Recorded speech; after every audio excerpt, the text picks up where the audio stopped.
What is a key decision or event you made that shaped your career? And we'll start with Jane.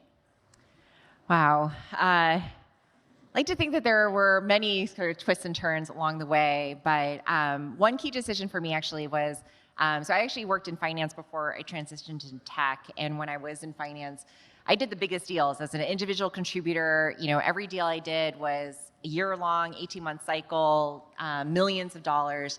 But then when I decided to transition into technology sales, I started actually as an SMB sales leader.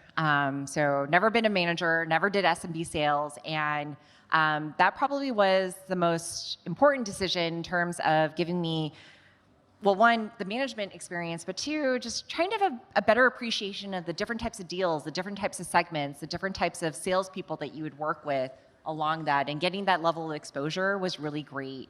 It was also sort of starting a little bit at the bottom and working my way up was also a great learning experience of how to make that work.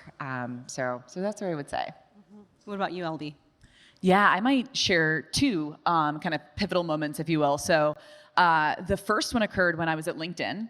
So I was an account executive back in 2009. So LinkedIn was a very different company at that period of time.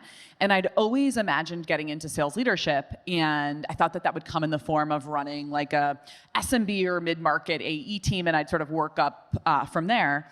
And I was approached by the gentleman, Brian Frank, who ran the sales operations team at LinkedIn.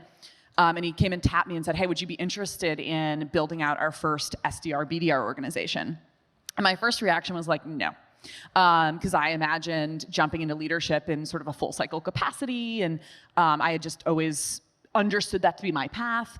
And I ended up eventually saying yes. And it was an incredible experience. It allowed me to immediately get into leadership. It allowed me to get my feet wet, managing and coaching folks who were hungry for coaching and development, and probably a slightly safer space than with more tenured, experienced folks. It gave me great exposure to kind of cross-functional partnership and operational excellence.